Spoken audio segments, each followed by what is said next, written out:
नमस्कार दोस्तों, जय हिंद, वंदे मातरम। आप सभी का स्वागत अभिनंदन है टीचर्स फैमिली, टीटी फैमिली, शिक्षकों के परिवार जायसवाल कोचिंग सेंटर पर पावर्ड बाई शिक्षा ही प्रकाश है।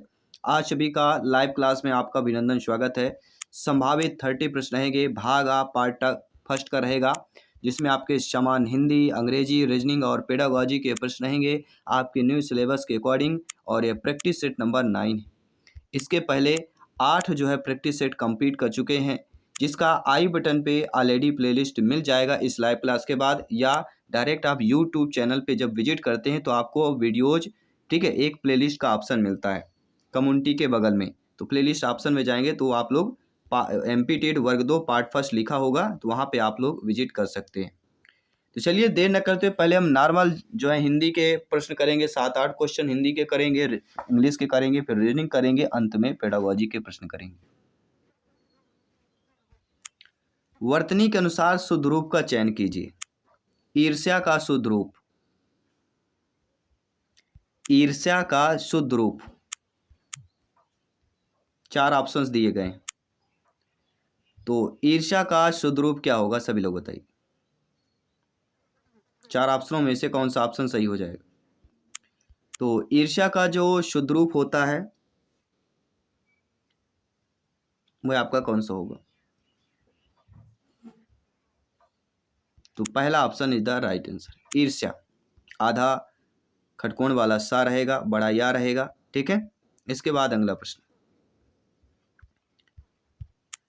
किन ध्वनियों को अनुस्वार कहा जाता है? स्वर के बाद आने वाली नासिक ध्वनियां, स्वतंत्र रूप से उच्चारित ध्वनियां, स्वर के साथ आने वाली ध्वनियां, या व्यंजन के बाद आने वाली ध्वनियां। सभी कमेंट कीजिएगा मेरे प्यारे प्यारे भाइयों के, प्यारी प्यारी बहनें, गृहिणी, जिनका सपना है 101% एग्जाम को फतेह करना। किन ध्वनियों के को जो है अनुस्वार कहा जाता है? अनुस्वार देखिए, स्वर के बाद आने वाली जो नासिक ध्वनियां होती हैं, पहला ऑप्शन। स्वर के बाद आने वाली नासिक ध्वनियों को अनुस्वार कहा जाता है। इसके बाद अगला प्रश्न, शुद्ध वाक्य का चयन कीजिए। मैं अनेक विद्वानों से मिला हूं। मैं कई विद्वान जनों से मिला हूं। मैं बहुत सारे विद्वानों से मिला हूं। मैं अनेके विद्वानों से मिला हूं। शुद्ध वाक्य हमारा है मैं अनेक विद्वानों से मिला हूं। पहला ऑप्शन शुद्ध दिया गया। अकॉर्डिंग टू क्वेश्चन जो पहला ऑप्शन दिया गया वह सही हो जाएगा। इसके बाद बात करेंगे आपके अगले प्रश्न की। हिंदी भाषा की लिपि है रोमन, फारसी, गुरुमुखी, देवनागरी। तो हिंदी भाषा की लिपि सभी लोग जानते हैं, Devanagari is the right answer. D option is the right answer. अगले प्रश्न की बात करेंगे। आंधी आने पर वे एक घर में छुप गए, वाक्य है संयुक्त, साधारण, मिश्र या कोई नहीं।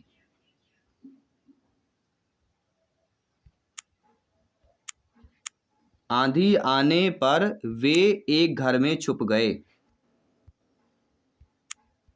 तो जो वे दे दिया गया, यहां से हमारा कौन सा वाक्य बन गया? मिश्र वाक्य बन गया। क्या बन गया? मिश्र वाक्य की बात करेंगे। या मैं घर पहुंचा और आंधी आ गई, ऐसा भी हो सकता है, लेकिन यहाँ पे आंधी आने पर वे घर में छुप गए, मिश्र वाक्य इज द राइट आंसर। किसी भी प्रश्न पर डाउट है आप लोग बेफिक्र कमेंट कर सकते हैं, फीडबैक कर सकते हैं। अगले प्रश्न की बात करेंगे। वाक्य में क्षण भर ठहराव के लिए प्रयुक्त चिन्ह हैं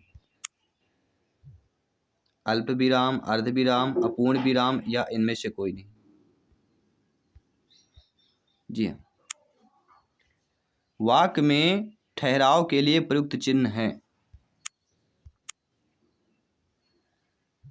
क्षण ठहराव, या कह सकते हैं अल्प ठहराव भी इसे कहा जा सकता है, और इसके लिए अल्प ठहराव के लिए अल्प विराम का प्रयोग किया जाता है। मैंने देखा, उसने किया। मैंने देखा, इसके बाद अल्प विराम, उसने देखा। तो अल्प विराम की हम यहाँ पे बात कर रहे हैं। इसके बाद अगला प्रश्न दिया गया है, और से पहले किस चिन्ह का प्रयोग नहीं होता? पूर्ण विराम, अल्प विराम, प्रश्नवाचक या ये सभी? बेहतरीन प्रश्न है, ध्यान दीजिएगा। ये यूपीपीएससी एमपीपीएससी लेवल का प्रश्न है, इसलिए इस प्रश्न को ऐसा मत देखिएगा, ठीक है। तो और से पहले जो है किस चिन्ह का प्रयोग जो है नहीं किया जाता है? तो और से पहले ना तो पूर्ण विराम का उपयोग होता है, ना अल्प विराम का, ना ही प्रश्नवाचक का होता है। तो इन सभी का उपयोग जो है और के पहले नहीं किया जाता, ठीक है। D option is the right answer. तो ये भी जानने को हमें आज मिल गया, ठीक है। तो काफ़ी सारी चीज़ें हैं जो हमें डेली जानने को मिलती है। अगले प्रश्न की बात करेंगे, उत्कृष्ट का शब्द का विलोम? आकर्षक, निकृष्टक, निष्कर्षक या विकृत की बात करेंगे। तो उत्कृष्ट का विलोम क्या होता है? निकृष्ट होता है। उत्कृष्ट मतलब ऊंचा और निष्कृष्ट मतलब अधम या नीच। क्या होता है? अधम या नीच, यानी निष्कृष्ट की बात करेंगे, निकृष्ट। चलिए अब बात करेंगे जनरल इंग्लिश के प्रश्न थोड़ा कर लेते हैं। फिल इन द ब्लैंक्स है, आर्टिकल का प्रयोग करना है। Taj Mahal is monument सिंबोलिजिंग love. Taj Mahal जो है एक मोन्यूमेंट सिंबोलिजिंग लव है। यहाँ पे दो ब्लैंक्स दिए गए हैं, एक स्थान दिए गए हैं। तो कोई भी जब बड़ी चीज होती है तो उसके पहले कौन किस आर्टिकल का प्रयोग होता है? द आर्टिकल का प्रयोग होता है, ठीक है। तो पहले तो हमारा यहाँ पे हो जाएगा the Taj Mahal is uh monument सिंबोलिजिंग love, प्यार की निशानी। पहला ऑप्शन सही हो जाएगा। इसके बाद बात करेंगे अगले प्रश्न की। We are watching news on BBC last evening. A news, the news, an news या none of this? We are हम जो है न्यूज वाचिंग यानी देख रहे थे, news on BBC last evening. तो यहाँ पे क्या हो जाएगा? The news. The news on BBC last evening होगा। द न्यूज क्यों होगा? The is the best option. This is use to refer to specific of particular nouns. अगला प्रश्न है, फिल इन द ब्लैंक्स है। Sun rises in east. सूर्य हमेशा कहाँ से उगता है? ईस्ट यानी पूर्व से। ईस्ट, वेस्ट, साउथ, साउथ अर्थ, साउथ नॉर्थ नहीं। तो सनराइज, तो सन के पहले किसका होगा? The sunrises in the east. पूर्व भी एक विशेष नाम है, सन भी एक विशेष नाम है, दोनों में द आर्टिकल प्रयोग हो जाएगा, ठीक है। The is a definite article होता है, which is the case here. Then option the article is use defined is correct. अब रीजनिंग के प्रश्न करेंगे, रीजनिंग के ज़्यादा प्रश्न करेंगे इसमें, ठीक है।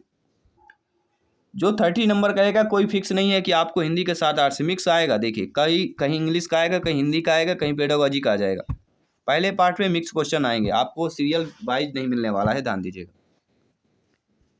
चलिए अब रीजनिंग के प्रश्न कर लेते हैं। 72 का संबंध 108 और 88 से है, वही संबंध 112 का 168 से है। इस रीजनिंग को किस प्रकार से सॉल्व करेंगे? आइए ध्यानपूर्वक समझिएगा। रफ पेन ले लीजिए, अभ्यास भी होता जाएगा आपका। देखिए ध्यानपूर्वक समझिए, 72 108 जो दिया गया है, तो 72 और 108 जो है किससे विभाज्य है? 108 आपका 12 से विभाज्य है और 132 आपका किससे विभाज्य है? 11 से विभाज्य नहीं है। 108 12 से विभाज्य है 72 और 108 12 से विभाज्य। लेकिन 88 और का संबंध अगर देखें 132 से 11 से विभाज्य होगा। 132 जो है आपका किससे विभाज्य है? 11 से होगा कि नहीं होगा? देखिए 11 कम 11, 11 दूनी 22, 12 हो रहा है। ठीक है, तो 11 से विभाज्य है, मतलब ये संख्या हमारी 12 से विभाज्य है और ये संख्या 11 से विभाज्य है, बाकी संख्या आपकी विभाज्य नहीं। तो विभाजिता का यहाँ पे हमारा रूल्स फॉलो हो गया। इसके बाद अगला जो आपका रीजनिंग कह रहा है 16:224 समानुपाते 24 अनुपाते कितना होगा 22 अनुपाते 440 है। तो देखिए 224 में अगर हम 16 का भाग करते हैं, 224 में अगर 16 का भाग करते हैं तो हमें 20 प्राप्त होता है। और यदि 528 बी ऑप्शन में देखिए, यदि अगर 528 में हम 24 का भाग करते हैं तो हमें 22 प्राप्त होता है। वहीं पर 440 में अगर हम 11 का भाग करते हैं तो हमें 20 प्राप्त होता है। तो दाईं ओर की संख्या बाईं ओर की संख्या से पूर्णतः विभाजित है। 16 226 और 22 क्या बोलते हैं 440 11।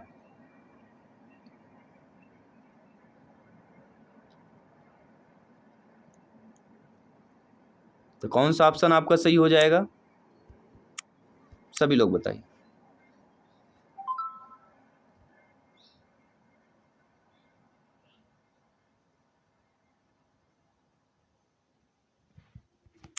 B option is the right answer.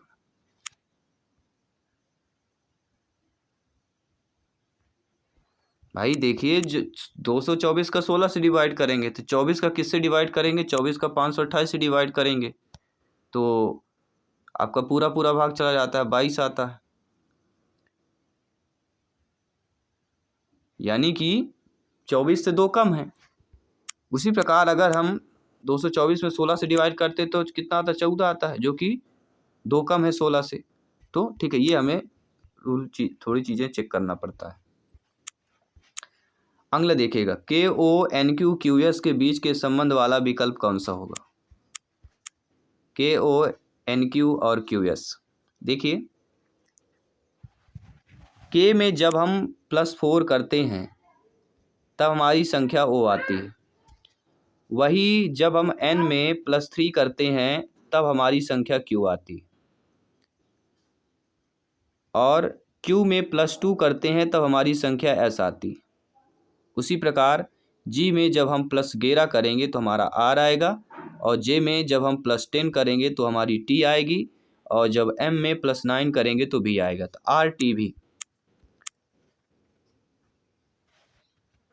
यानी कि हमारा जो आंसर सही हो जाएगा, यहाँ पे आपका कौन सा ऑप्शन सही होगा? 4 ऑप्शंस आपके स्क्रीन पर दिए गए हैं और 4 ऑप्शनों में से आपको बताना है KNQ QS के बीच संबंध वाला विकल्प कौन सा होगा। चलिए सभी लोग कमेंट कीजिए। तो हमारा यहाँ पे जो राइट आंसर हो जाएगा QS GRJTMB, यानी कि बी ऑप्शन जो दिया गया है वह आपका सही हो जाएगा। इसके बाद है टिप का संबंध आपका UKS से दिया गया है।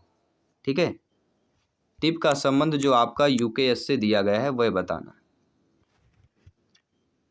जो संबंध टिप का UKS से है अन्य किससे होगा?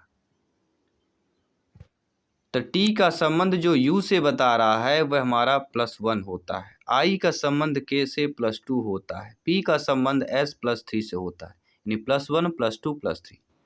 ये किसमें है आपका?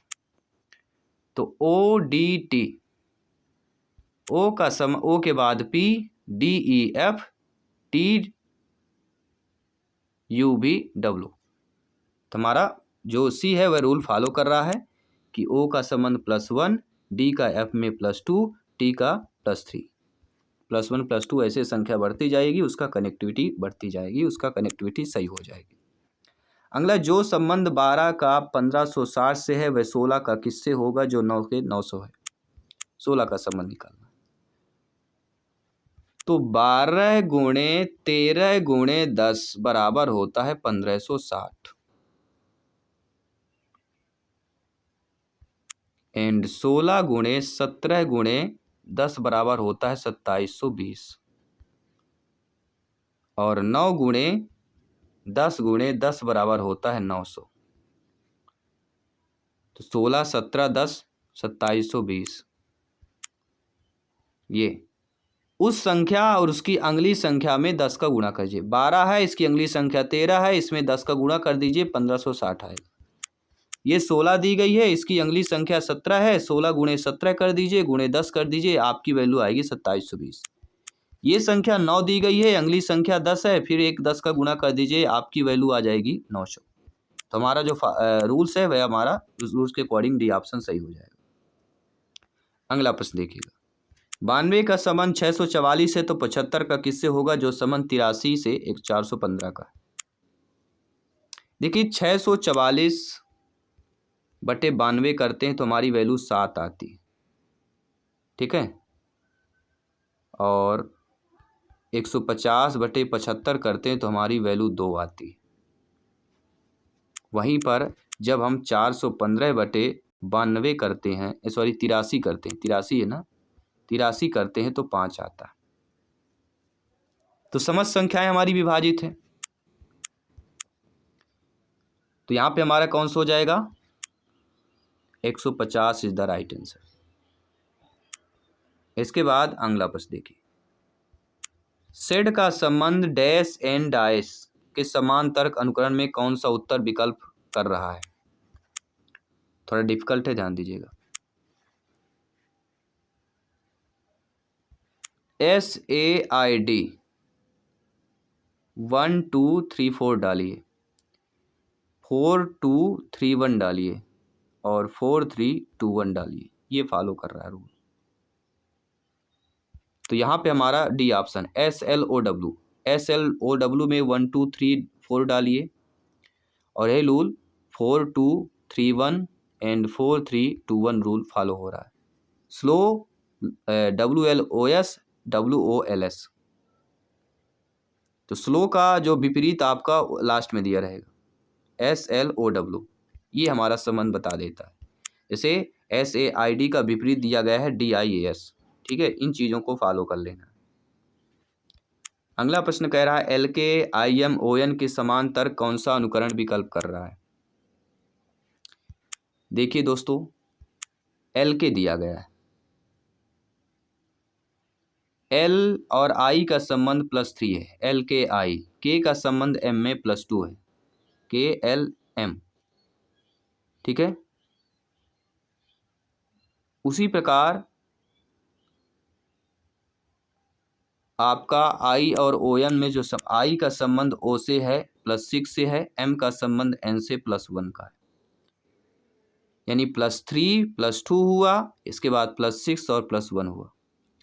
तो +3 +2 पहले देखते हैं किस ऑप्शन से संबंध बन रहा है। देखिए PO, P का संबंध M से +3, O का संबंध Q से +2, OPQ। अब वही संबंध M का S से करते हैं तो +6 होता है और Q का संबंध R से करते हैं +1 होता है। यही रूल हमें फॉलो हो रहा है। तो हो जाएगा हमारा संबंध PO MQ और SR से वही संबंध हो जाएगा, यानी बी ऑप्शन जो दिया गया है वह हमारा सही हो जाएगा। अगला प्रश्न देखिएगा। स्पेन का संबंध मैड्रिड से है, वही संबंध क्यूबा का किससे होगा। स्पेन की राजधानी मैड्रिड है तो क्यूबा किसकी राजधानी है, तो क्यूबा की राजधानी Havana. D option is the right answer. तो आई होप सभी प्यारे मित्र अच्छे तरीके से समझ गए हैं। आइए अब बात करेंगे पेडागोजी के महत्वपूर्ण प्रश्नों की बात कर लेते करेंगे। लेव वाइगोस्की के अनुसार निम्नलिखित में से कौन से कारक बच्चों के संज्ञानात्मक विकास को सुगम बनाते हैं। सांस्कृतिक उपकरण, सामाजिक संपर्क, इसके बाद संतुलन और पुरस्कार, और नीचे कूट भाग दिया गया है कि कौन सा सही होगा। ठीक है, तो यहाँ पे हमारा जो सी ऑप्शन दिया गया है पहला और दूसरा। जी हाँ, लेव वाइगोस्की के अनुसार जो है इनमें से जो है कारक बच्चों के संज्ञानात्मक विकास को जो सुगम बनाता है वह सांस्कृतिक उपकरण और सामाजिक संपर्क, दोनों सही हो जाएं। यहाँ पे जो हमारा ऑलरेडी सी ऑप्शन दिया गया है तो वह हमारा सही हो जाएगा। इसके बाद अगला प्रश्न है कि सामूहिक एकल लाभ की अवधारणा किसके द्वारा दी गई है। तो सामूहिक एकल लाभ की अवधारणा किसके द्वारा दी गई है, सभी लोग बताइएगा। लेव वाइगोस्की के अकॉर्डिंग।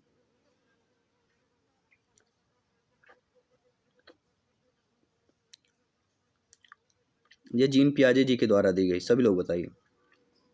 सामूहिक एकल लाभ की अवधारणा दी के दोनों में है, जीन पियाजे जी के द्वारा भी आता है और लेव वाइगोस्की के द्वारा भी आता है।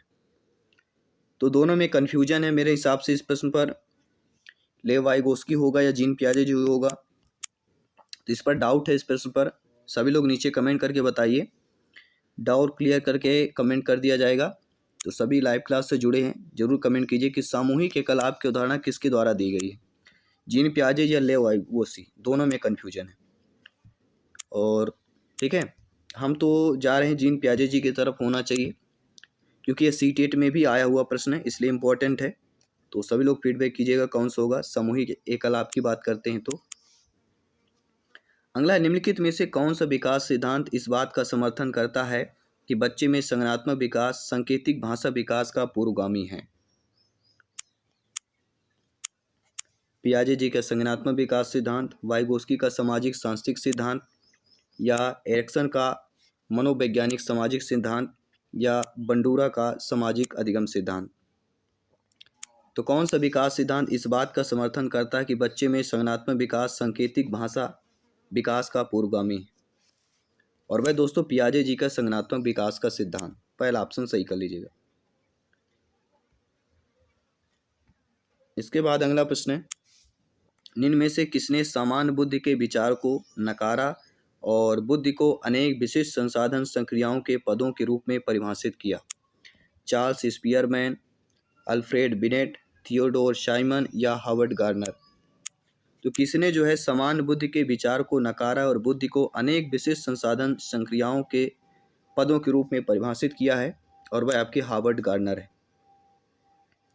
ठीक है, हार्वर्ड गार्नर ने बुद्धि के 9 प्रकार बताए। कितने बताए हैं? हार्वर्ड गार्नर ने बुद्धि के 9 प्रकार बताए।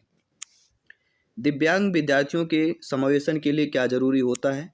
अगम्य मूलभूत संरचनाएं, अवसरों की असमानता, सहभागिता में अवरोध, या गैर भेदभाव। तो दिव्यांग विद्यार्थियों के समावेशन के लिए क्या जरूरी होता है?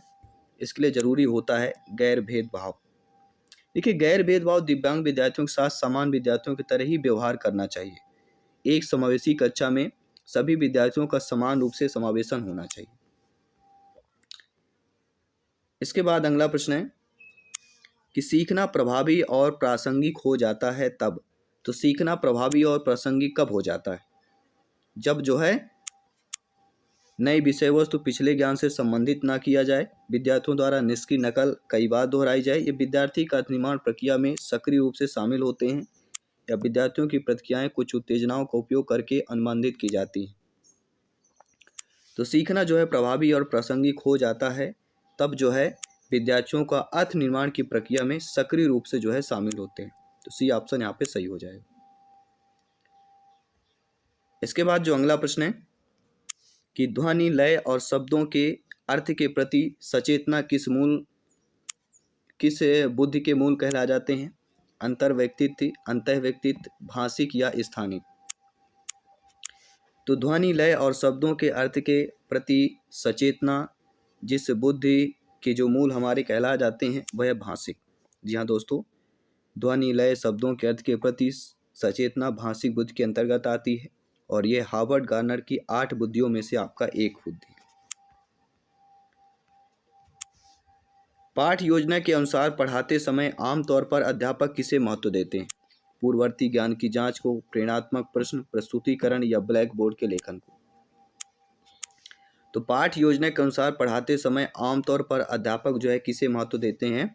तो वह ब्लैक बोर्ड लेखन पर महत्व देते हैं। क्योंकि इसमें पुनरावृत्ति, जांच, प्रस्तुतिकरण और ब्लैक बोर्ड लेखन का महत्व अधिक होता है। इसके बाद हम बात करेंगे अगले प्रश्न की।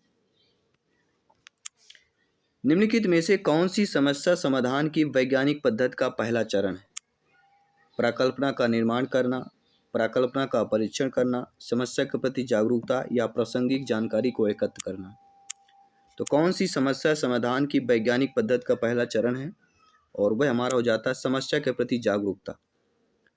समस्या समाधान वह प्रतिमान है जिसमें तार्किक चिंतन निहित होता है।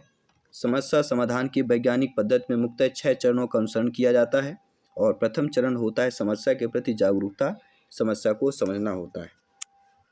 और तीसवां प्रश्न है, निम्नलिखित में से कौन सी एक सहगामी अधिगम युक्ति है? ढालना, क्रमबद्धता, सामाजिक पृथकीकरण या पारस्परिक रूप से प्रश्न करना। तो इनमें से कौन सी एक सहगामी अधिगम युक्ति हो जाएगी? तो वह हो जाएगी पारस्परिक रूप से प्रश्न करना। सहगामी अधिगम एक साझा लक्ष्य की दिशा में समूह कार्य पर आधारित शिक्षा के लिए एक रणनीति होता है। इसमें जो होते हैं शिक्षक को अपनी कक्षा में सहयोगी रूप से सीखने को प्रोत्साहित करना चाहिए। तो ये रहा दोस्तों